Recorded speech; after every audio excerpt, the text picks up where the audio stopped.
جب مریم کے پیٹ سے عیسیٰ آئے تو لوگوں میں ہنگامہ ہو گیا، ہیں مریم نے بچہ پیدا کیا، ارے اس کی تو شادی نہیں ہوئی ہے، پھر بچہ کیسے پیدا ہو گیا؟ خرافاتی لوگ گھیر لیے، مریم بتاؤ یہ بچہ کہاں سے آیا؟ تم تو محراب میں نماز پڑھتی ہو، عبادت میں مصروف رہتی ہو اور اتنی نیک بنتی ہو، اور پھر شادی سے پہلے بچہ، یعنی سب کو دکھاتی ہو، ڈھڈورا پیٹتی ہو، اور حالت یہ ہے کہ تم نے ایک ناجائز بچے کو جنم دے دیا، شادی سے پہلے یہ بچہ کہاں سے آیا؟ پہلے تو مریم خاموش رہی، جب لوگوں کے تانے وہ سن نہ سکی، بڑے بڑے کمنٹ، بڑے بڑے گندے کمنٹ بھی آتے ہیں نا، کیچڑ اچھالا جاتا ہے نا، اور یہ تو سامنے دکھ رہا ہے کہ مریم کی شادی نہیں ہوئی ہے، پھر بچہ کہاں سے؟ جب مریم اس کمنٹ کو سن نہیں سکی اور لوگوں کے باتیں اور تانے جب برداشت نہ کر سکی تو اشارہ کر دیا اس بچے سے پوچھ لو، مجھ سے کیا پوچھتے ہو، اس سے پوچھ لو کہ تیرا باپ کون ہے، وہ خود ہی بتا دے گا، جاؤ جاؤ۔ جب مریم نے اس بچے کی طرف اشارہ کیا، قرآن کیا کہتا ہے؟ جب لوگوں سے کہا اس بچے کی طرف جاؤ تو لوگوں نے کہا کیف نکلم من کان فی المہد صبیا، اے مریم تو مجھے اس کے پاس بھیج رہی ہے جو پالنے میں جھول رہا ہے، جو گہوارے میں کھیل رہا ہے، جو ایک چھوٹا سا بچہ ہے، وہ کیا بولے گا؟ کیف نکلم، ہم کیسے اس سے بات چیت کریں جو گہوارے میں پڑا ہوا ہے، جو پالنے کے اندر پلا ہوا ہے، جو جھول رہا ہے، جو کھیل رہا ہے، حالانکہ وہ ابھی چھوٹا سا دودھ پیتا بچہ ہے، وہ ہم سے کیسے بات کرے گا؟ ہم اس سے کیسے گفتگو کریں؟ وہ ہمیں کیا جواب دے گا؟ جواب تو تمہیں دینا ہے، تم بتاؤ کہ یہ بچہ کہاں سے آیا؟ کیف نکلم من کانا، کیف نکلم من کان فی المہد صبیا، اے مریم اس بچے کے پاس کیا بھیجتی ہے؟ وہ تو پالنے میں جھول رہا ہے، وہ تو چھوٹا سا بچہ ہے، وہ ہماری بات کا کیا جواب دے گا؟ ابھی اتنا کہا ہی تھا قوم کے لوگوں نے، اتنے میں وہ بچہ یعنی عیسیٰ علیہ السلام اسی جھولے سے آواز دیتے ہیں، اسی پالنے سے، وہ گہوارے سے بولتے ہیں، انی عبد اللہ اتانی الکتاب وجعلنی نبیا وجعلنی مبارکا اینما کنت وَأَوْصَانِي بِالصَّلَاةِ وَالزَّكَاةِ مَا دُمْتُ حَيًّا۔ عیسیٰ علیہ السلام جو ابھی دودھ پیتے ہیں اپنی ماں کا، وہ بچہ جواب دے رہا، دودھ پیتا بچہ عیسیٰ، وہ جواب دے رہا ہے، آئے میری قوم کے لوگوں، آئے میری ماں پر کیچڑ اچھالنے والوں، انی عبد اللہ، میں اللہ کا بندہ ہوں، میرا باپ نہیں ہے، یہ میری ماں ہے، میں اللہ کا بندہ ہوں، وہ عطانی الکتاب، اللہ نے مجھے کتاب عطا فرمائی ہے، یعنی انجیل دی، آگے بڑے ہو کر جب نبی بنیں گے تو دے گا، عطانی الکتاب، اللہ نے مجھے کتاب عطا فرمائی، وجعلنی نبیا، اور اللہ نے مجھے نبی بنایا ہے، بچہ بول رہا ہے، وجعلنی نبیا، اس نے مجھے نبی بنایا ہے، وجعلنی مبارکا اینما کنت، اور مجھے بڑا مبارک بنایا ہے جہاں میں ہوں، یعنی جہاں جہاں میں جاؤں ہر جگہ برکت ہی برکت ہوگی، وجعلنی مبارکا اینما کنت، میں جہاں جہاں ہوں وہاں اللہ نے برکتوں کے دروازے کھول دیے، اور اس کے بعد جو جملے کہے وہ سنیے، وَأَوْصَانِي بِالصَّلَاةِ وَالزَّكَاةِ مَا دُمْتُ حَيًّا، اور اس اللہ نے مجھے حکم دیا کہ جب تک میں زندہ رہوں نماز قائم کرتا رہوں اور زکوٰۃ ادا کرتا رہوں، اوصانی بالصلاۃ والزکوٰۃ ما دمت حیا، مجھے نماز کا اور زکوٰۃ کا حکم دیا جب تک میں زندہ رہوں۔ زندگی جس نے دی اس نے زندگی کے گزارنے کے اصول بتائے ہیں۔ یہ نماز زکریا بھی پڑھا کرتے تھے،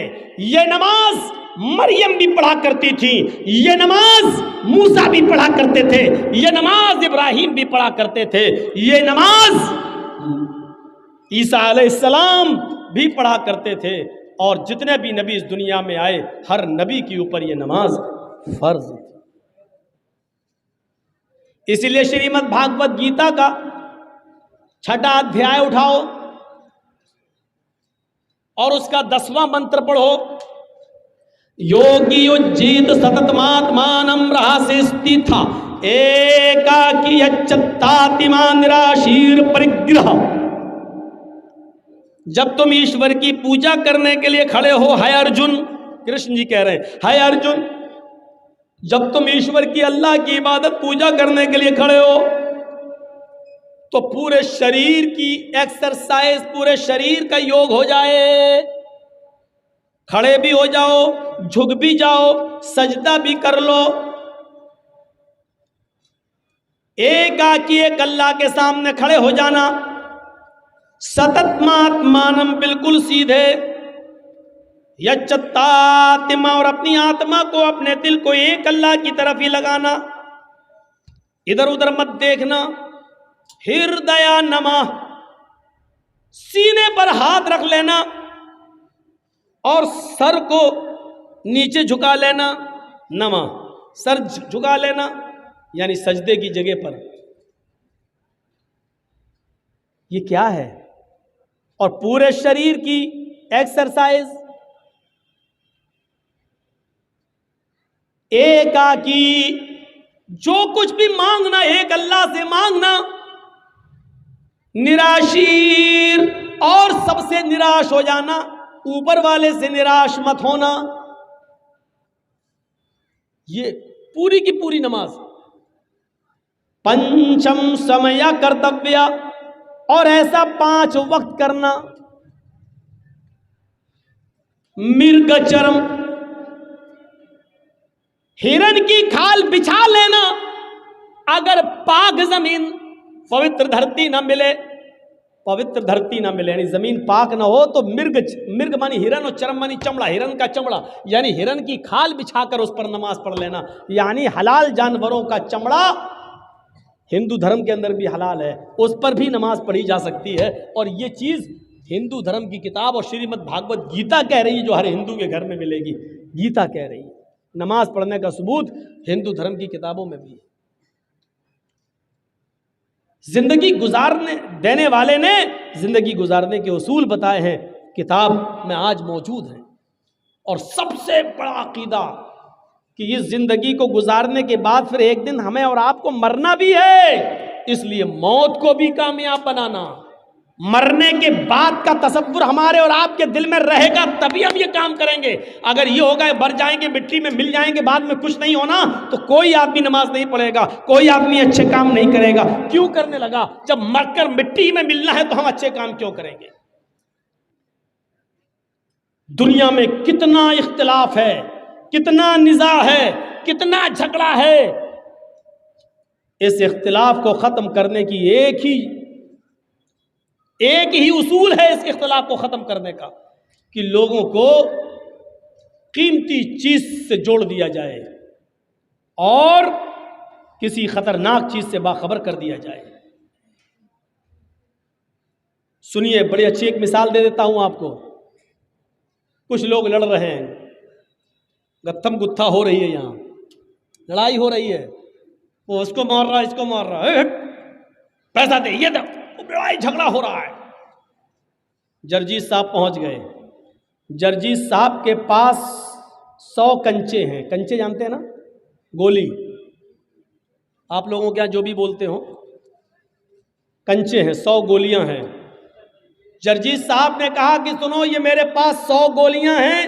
ان میں ایک ریڈ کلر کی گولی ہے، ایک ریڈ کلر کا کنچا ہے، میں ان 100 گولیوں کو ہوا میں اچھال رہا ہوں، زمین پر گرے گا،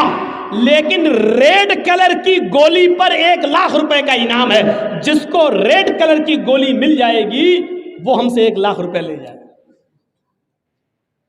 جرجیت صاحب نے یہ کہہ کر 100 گولیاں ہوا میں اچھال دی۔ ایمانداری کے ساتھ بتائیے گا وہ لڑنے والے اب کیا کریں گے؟ جو ابھی لڑ رہے ہیں، جو ابھی جھگڑ رہے ہیں، آپس میں ایک دوسرے کو چپل سے مار رہے ہیں، بال کھینچ رہے ہیں، جب انہوں نے سنا کہ لال رنگ کی گولی پر 1,00,000 روپے کا انعام ہے، جس کو ملے گی اس کو 1,00,000 روپیہ، تو سارے کے سارے لڑائی جھگڑا چھوڑ کر فوراً بھاگیں گے اور اس گولی کے اوپر ٹوٹ پڑیں گے۔ گولیاں اور بھی ہیں وہاں، لیکن سب کی نظر لال رنگ کی گولی کے اوپر ہوگی۔ لال رنگ کی گولی مل جائے تاکہ یہ انعام ہمیں مل جائے، جبکہ گولیاں وہاں اور بھی ہیں لیکن دوسری گولیوں کو کوئی نہیں پکڑے گا، صرف لال رنگ کی گولی کے اوپر اس کی نظر ہوگی۔ یہ جھگڑا جرجیت صاحب نے کیسے ختم کر دیا؟ لوگوں کو ایک قیمتی چیز سے جوڑ دیا ہے، جھگڑا ختم ہو گیا ہے۔ جو لوگ ابھی لڑ رہے ہیں ہم تم سے دولت میں آگے نکل جائیں، تم ہم سے دولت میں آگے نکل رہے ہو، آپس میں جھگڑا کر رہے ہیں، ان کو ایک قیمتی چیز سے جوڑ دو، ان کو حصول جنت سے جوڑ دو، ان کو جنت کی طرف لگا دو، ان کو بتاؤ کہ یہ کرو گے تو یہ ہوگا، جنت میں یہ نعمتیں ہیں، ان نعمتوں کے حصول کے لیے آپس میں ایک دوسرے سے آگے بڑھو، نماز پڑھو، حرام خوری چھوڑو، شراب نوشی سے توبہ کرو، ان کو ایک قیمتی چیز سے آپ جوڑ دیجئے۔ شرط یہ ہے کہ قیمتی چیز سے جوڑنے کے لیے ایک اچھا اسلوب استعمال کیا جائے، اپنے آپ جھگڑا ختم ہو جائے گا اور لوگ اس قیمتی چیز کو پانے کے لیے اس پر دوڑ پڑیں گے۔ اچھا، کچھ لوگ لڑ رہے ہیں، جرجیت صاحب نے بہت کوشش کی لیکن وہ جھگڑا ختم نہیں کر پائے ہیں۔ جرجیت صاحب ایک پٹارا لے کے پہنچ گئے ہیں، اے ہٹو ہٹو، چھوڑو، تم لوگ کیوں لڑ رہے ہو، یہ گتم گتا کیوں کر رہے، ہٹو، لیکن ہماری بات کا کوئی اثر نہیں ہو رہا، چپ جا یہاں سے، اس نے ہمارا پیسہ لیا، اس نے ہمارا یہ دبایا، اس نے ہمارا یہ کیا، لڑ رہے ہیں۔ جرجیت صاحب نے ان لڑنے والوں کے سامنے ایک پٹارا کھول دیا، اس میں سے ایک زہریلا سانپ نکلتا ہے اور پٹارے سے کود جاتا ہے اور رینگ کر ان لڑنے والوں کے پاس پہنچتا ہے۔ بتائیے وہ لڑنے والے کیا ہوں گے؟ جبکہ ایک دوسرے کو مارنے کے لیے تلے تھے، اب تو سانپ ان کے بیچ میں پہنچ گیا، اب وہ سب اپنی جان بچا رہے ہیں، اب کوئی کسی کو نہیں مارے گا بلکہ اپنی جان بچانے کی فکر کریں گے، میں بچ جاؤں، ادھر بھاگے گا وہ ادھر بھاگے گا۔ ارے تم تو ایک دوسرے کو مارنا ہی چاہ رہے تھے، اب کیوں بھاگ رہے ہو ایک دوسرے سے، اب کیوں؟ اب ان کو اپنی جان کی فکر ہو گئی ہے، اب وہ اپنا اختلاف اپنا جھگڑا بھول گئے، اب ان کو اپنی جان کی فکر ہو گئی ہے۔ میرے بھائیوں، ایسے لوگ جہاں اس طریقے کے ہوں وہاں ان کو جہنم کے عذاب سے ڈراؤ کہ دیکھو سود کھانے والے کا یہ عذاب، زنا کرنے والے کا یہ عذاب، چوری کرنے والے کا یہ عذاب، مال حرام کھانے والوں کا یہ عذاب، شراب پینے والوں کا یہ عذاب، ان کو بتاؤ اور ہوشیار کرو کہ دیکھو اس سے ہر آدمی کو اپنے آپ کو بچانا چاہیے۔ اسی کو قرآن کہتا ہے، یا ایھا الذین آمنوا قوا انفسکم واہلیکم نارا، ایمان والو تم اپنے آپ کو بھی جہنم سے بچاؤ اور اپنے بیوی بچوں کو بھی جہنم سے بچاؤ، اپنے آپ کو بھی جہنم سے بچاؤ اور اپنے بیوی بچوں کو بھی جہنم سے بچاؤ۔ اسی علاقے میں کہیں پروگرام تھا، پروگرام ختم ہونے کے بعد جرجیت صاحب اپنے روم میں جاتے ہیں، رات کے تقریباً 1:30-2 بجے فون آتا ہے میرے گھر سے، میرا 6 سال کا بچہ اس وقت پیٹ کے درد اور فیور میں بخار میں مبتلا، گھر سے فون آتا ہے 2 بجے اس کی طبیعت بہت زیادہ خراب ہو رہی ہے، جرجیت صاحب کی رات کی نیند اڑ جاتی ہے، فون پہ رابطہ قائم کیا جاتا ہے لیکن ڈاکٹر جو آس پاس کے گھر کے اگل بگل کے تھے ان کے بھی موبائل بند ہیں۔ مجبوراً میں نے اپنی وائف سے کہا کہ تم اپنے بھائی کو فون کرو، جلدی بلاؤ اور اس کو سرکاری ہاسپٹل کی طرف لے کر جاؤ۔ ہماری بیوی اور سالہ لے کر اس بچے کو سرکاری ہاسپٹل کی طرف بھاگتے ہیں، انجیکشن دیا جاتا ہے۔ 2-3 گھنٹے کے بعد جب اطمینان مل گیا کہ بچے کا بخار اتر جاتا ہے اور اس کے پیٹ میں درد میں آرام ملتا ہے، ڈاکٹر نے کہا کل صبح چھٹی کر دیں گے، تب جا کر سکون ملتا ہے۔ میرے پیارے ساتھیوں، ہمارے چھوٹے سے 5-6-7 سال کے بچے کے پیٹ کے درد کی خبر سننے کے بعد ہم جیسے لوگوں کی نیندیں اڑ جاتی ہیں، آپ جیسے لوگوں کی نیندیں اڑ جاتی ہیں۔ تصور کرو کہ جہاں ایک چھوٹے سے بچے کا بخار، اس کا فیور اور اس کا پیٹ کا درد آپ نہیں سن پاتے ہیں اور آپ کی نیند اڑ جاتی ہے، قیامت کے دن کا وہ منظر کیسا ہوگا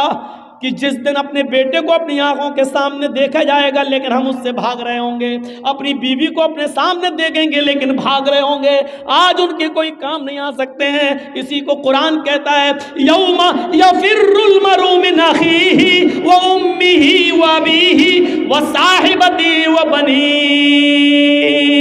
قیامت کے دن انسان اپنے بھائی کو دیکھ کر بھاگے گا، وامہ وابیہ اپنی ماں کو دیکھ کر بھاگے گا، اپنے باپ کو دیکھ کر بھاگے گا، وصاحبتہ وبنیہ اپنی بیوی کو دیکھ کر بھاگے گا اور اپنی اولاد کو اپنے بیٹوں کو دیکھ کر بھاگے گا۔ یہ بتاؤ اپنے آپ اختلاف ختم ہو جائے اور لوگ جہنم سے ڈرنے کی فکر کرنے لگے۔ تصور کریں یود المجرم لو یفتدی من عذاب یومئذ ببنیہ وصاحبته واخیہ وفصیلتہ التی تؤویہ ثم ینجیہ۔ قرآن کی اس آیت نے جھنجھوڑ کر رکھ دیا ہے۔ اس دن کیسا ہوگا کہ جب انسان جہنم کا عذاب اپنی آنکھوں سے دیکھے گا، جو اپنے بیٹے کے فبر اور پیٹ کے درد کی خبر سننا بھی گوارا نہیں کرتا ہے دنیا میں، قیامت کے دن وہ چیخ چیخ کر کہے گا مجرم لو یود المجرم لو یفتدی من عذاب یومئذ ببنیہ، چیخ چیخ کر کہے گا اللہ میں اپنے بیٹے کو دے رہا ہوں، یہ میرا بیٹا ہے، تو اس کو جہنم میں ڈال دے۔ منظر دیکھیے آپ، کتنا خطرناک عذاب، اس بچے کو، اس بیٹے کو جہنم میں ڈال دے۔ وہ صاحبتی اپنی بیوی کو لے کر آئے گا، اللہ میں بیوی کو فدیے میں دے رہا ہوں، اس کو جہنم میں ڈال دے۔ وہ اخیہ اپنے بھائی کو لے کر آئے گا، آئے اللہ دنیا میں میرا اور اس کا خون کا رشتہ ایک، میری ماں ایک، میرا باپ ایک، یہ میرا بھائی، لیکن آج تو اس کو لے لے۔ وَفَصِيلَتِهِ الَّتِي تُؤْوِيهِ، پورا خاندان ایک طرف، اے اللہ یہ میرا چچا ہے، یہ میرا بابا، یہ کاکا ہے، یہ نانا ہے، یہ دادا ہے، یہ میرا قبیلہ، یہ میرا کنبہ ہے، تو سب لے لے، ان کو جہنم میں ڈال دے۔ ثم ینجیہ، لیکن اسے بچا لے، مجھے تو جنت میں ڈال دے، ان سب کو جہنم میں پھینک دے۔ کیسے انسان گوارا کرے گا؟ اپنی اولاد کو اپنے ہاتھ سے اللہ کو دے گا، لے اللہ اس کو جہنم میں ڈال دے لیکن مجھے نہیں، اللہ میری بیوی کو جہنم میں پھینک دے لیکن مجھے نہیں، اللہ میرے بھائی کو جہنم میں ڈال دے لیکن مجھے نہیں، اللہ میرے خاندان کو جہنم میں ڈال دے لیکن مجھے نجات دے دے، میں نہیں جانا چاہتا۔ تصور کیجیے آپ، یہاں بیٹا جل رہا ہے، آگ لگ جائے گھر میں، بیٹا جل رہا ہے، باپ کسی بھی قیمت پر دروازہ توڑے گا اور اپنے بچے کو بچانے کی فکر کرے گا کہ اسی طرح بچا لے، اگر ہم جلتے ہیں جل جائیں لیکن میرا بیٹا بچ جائے۔ دنیا کی آگ میں اپنے آپ کو چھلانگ لگا لیتے ہو اپنے بچے کو بچانے کے لیے، لیکن قیامت کے دن جہنم کی آگ اتنی تیز ہوگی، ایک بار دیکھو گے تو اپنے بیٹے کو ڈالنا گوارا کر لو گے، اپنے آپ کو نہیں، اپنی بیوی کو، اپنے بھائی کو ڈالنا گوارا کر لو گے لیکن اپنے آپ کو نہیں۔ یہ صورتحال ہوگی، اور یہ تصور ہر مذہب کے اندر ہے۔ زندگی دینے والے نے ہمیں بتایا ہے کہ یہ زندگی میرے بتائے ہوئے طریقے پر چلو، کیونکہ یہ زندگی یہاں ختم ہونے کے بعد بھی ختم نہیں ہوگی، اخروی زندگی ہم تمہیں پھر دیں گے اور پھر تمہیں جہنم کے اندر یا جنت کے اندر ڈالا جائے گا، پھینکا جائے گا۔ ہمیں اس چیز کا احساس ہونا چاہیے، ایک ڈر ہمارے اندر ہونا چاہیے۔ آپ کو ایک واقعے کی طرف لے کر چلتا ہوں۔ سن 1969 کے اندر، سن 1979 کے اندر، سن 1979 کے اندر، 1979 کے اندر امریکہ نے سب سے پہلا اسکائی لیب آسمان کی طرف چھوڑا۔ سنیے، امریکہ نے سب سے پہلا اسکائی لیب آسمان کی طرف چھوڑا۔ جب وہ آسمان کی بلندیوں پر چلا گیا، اس کا وزن تقریباً 80 ٹن تھا، 80 ٹن۔ وہ آسمان کی بلندیوں پر چلا گیا، جس دنیاوی سسٹم سے وہ چل رہا تھا، اس کا کانٹیکٹ، اس کا کنیکشن دنیاوی سسٹم سے منقطع ہو گیا، کٹ گیا۔ اسکائی لیب نے اپنا تعلق دنیا کے سسٹم سے ختم کر لیا، یعنی اب دنیا میں کوئی سسٹم ایسا نہیں جو اسکائی لیب پر کنٹرول کر سکے۔ 80 ٹن کا وہ اسکائی لیب کنٹرول سے باہر ہو جاتا ہے۔ امریکہ نے اعلان کر دیا پوری دنیا کے اندر، لوگوں اسکائی لیب سے کنٹرول ختم ہو گیا ہے، اب یہ زمین کی طرف آ رہا ہے اور یہ دنیا کے کسی بھی ملک میں، دنیا کے کسی بھی دیش میں کسی بھی وقت گر سکتا ہے، لہٰذا اپنے آپ کو خود بچاؤ اور اپنے آپ کی حفاظت کرو۔ غور کیجئے، اسکائی لیب 80 ٹن کا اس دنیا کی طرف تیزی کے ساتھ گر رہا ہے، تیزی کے ساتھ آ رہا ہے، اور پوری دنیا کے اندر مشہور ہو گیا کہ اسکائی لیب نے اپنا تعلق، اپنا کنٹرول ختم کر دیا۔ لوگ بھاگنے لگے، ایسا لگ رہا تھا کہ ہر انسان یہ سوچ رہا ہے وہ اسی کے اوپر نہ گر جائے۔ پوری دنیا میں کھلبلی مچ گئی اور مسجدوں میں، کنیساؤں میں، گرجا گھروں میں دعائیں ہونے لگیں کہ اے اللہ، جو جس کو ماننے والا ہے، اے اللہ اس کو ہمارے سروں پر نہ گرنے دے، ہمارے سروں سے بچا لے۔ میں وہ کہاں گرا، کس خطے میں گرا مجھے نہیں معلوم، لیکن اتنا ضرور میں بتا دوں کہ جب 80 ٹن کا اسکائی لیب